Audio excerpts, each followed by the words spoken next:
ऐकूया पिंजऱ्यातला बाप.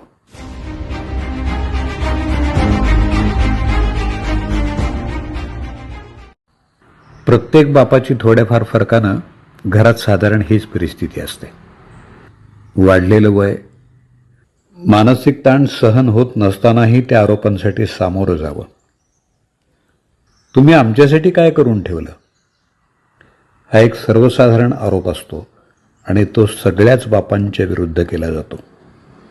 काय केलं याची यादी जर एखादा बाप चुकून माकून द्यायला लागलाच तर त्यात वेगळं काय केलं तुम्ही, ते तर सगळेच बाप करतात, असं टोकलं जातं आणि सगळी सफाई देण्यापूर्वीच संपवलेली असते.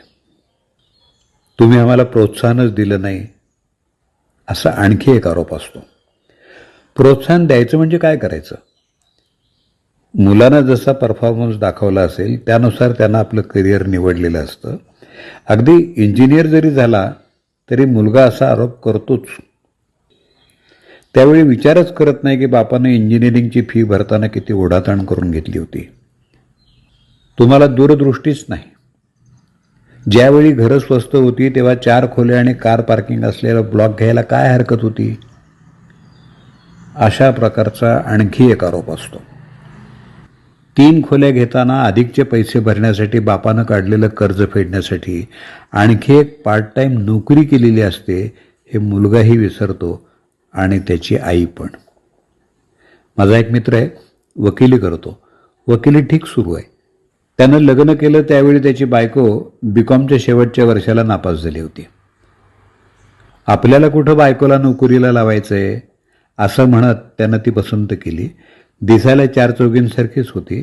त्यानं लग्नानंतर तिची इच्छा नसतानाही तिला बीकॉम करायला प्रोत्साहन दिलं. पुढं ती एमकॉम झाल्यावर एका कॉलेजात प्राध्यापक म्हणून रुजू झाली.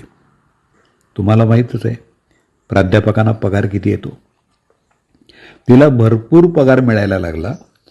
लग्नानंतर 20 वर्षांनी तिला जाणवायला लागलं की आपण एक वकील पसंत केला, खरं तर ही चूकच झाली. याच्यापेक्षा चांगलं स्थळ शोधायला हवं होतं. याचं कारण आता तिचं क्षितिज रुंदावलं होतं. हातात भरपूर पगार येत होता. समाजात एक वेगळं स्टेटस, दर्जा निर्माण झाला होता. राहणीमान उंचावलं होतं. कॉलेजात आणि बाहेर मॅडम म्हणून संबोधलं जाऊ लागलं.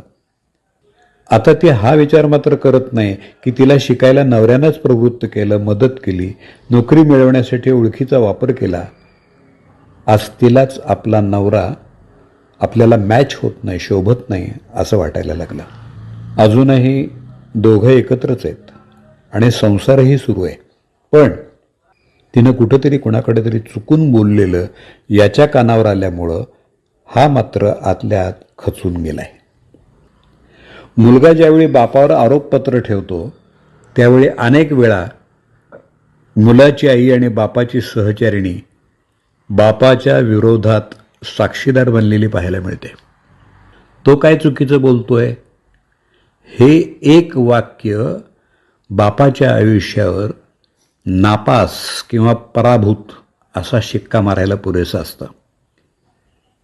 तुम्ही हे करायला हवं होतं, ते करायला नको होतं, अशा अनेक गोष्टींचे अध्याय रोजच वाचले जातात.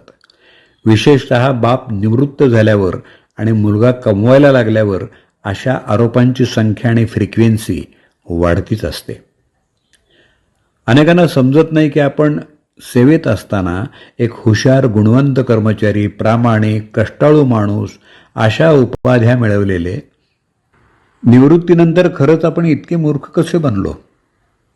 जे आपलं कर्तव्य आहे असं आपण समजत होतो आणि जे करण्यासाठी आपण आपल्यावरच अन्याय करत होतो ते आपले गुन्हे कसे बनले?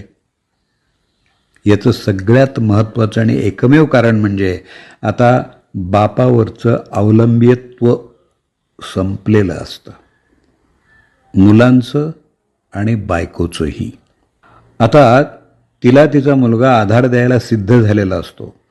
बापाकडे जरी निवृत्ती वेतन असलं, थोडीफार शिल्लक असली तरी जर त्या बाजून कुणाचं अडणार नसेल तर बापाची ही अवस्था ठरलेलीच आहे. आता बापानं आपण चुकीच्या लोकांसाठी, चुकीच्या कारणांसाठी आपलं आयुष्य वापरलंय असा पश्चात्ताप करायचा नाही. हाल सोसताना, कष्ट करताना, त्याग करताना आपल्याला कर्तव्यपूर्तीचा आनंद मिळत होता ना, तो आठवायचा. जगरहाटी अशीच असणार आहे. प्रत्येक बापाला आरोपीच्या पिंजऱ्यात उभं राहायला लागणारच आहे. आता असे आरोप झाले तर लगेच कबुली जबाब द्यायचा आणि पुढचा वाट टाळायचा. मित्रांनो, ज्यांच्यासाठी त्याग केला, कष्ट सोसले, त्यांच्याशी वाद घालायचे प्रसंग टाळणं हे तर आपल्या हातात आहे ना. एका त्रयस्थ भूमिकेतून या आरोपांकडे पाहायचं आणि बोध घेत पुढचं आयुष्य आपल्याच धुंदीत सकाळ संध्याकाळ मित्रांबरोबर व्यतीत करायचं. त्यांच्याशी समक्ष तर कधी फोनवर गप्पा गोष्टी करायच्या.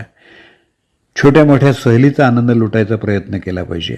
पुस्तकं वाचायची, TV, मोबाईलवर वेळ घालवायचा, आपले छंद जोपासायचे, नातेवाईकांच्या सुखदुःखात सहभागी व्हायचा प्रयत्न करायचा. नोकरीत असताना हे राहून गेलं होतं. हा शहाणपणा आहे. मित्रांनो, शेवटी आपल्या नजरेसमोर दिसेल असं एक वाक्य लिहून ठेवायचं आहे. चलो ये भी दिन जाएंगे, ये तो होना ही था.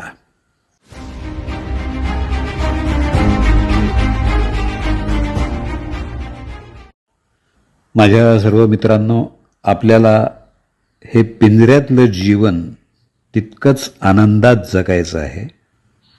जमेल, नक्की जमेल. पहा, प्रयत्न करून पहा. पिंजऱ्यातला बाप.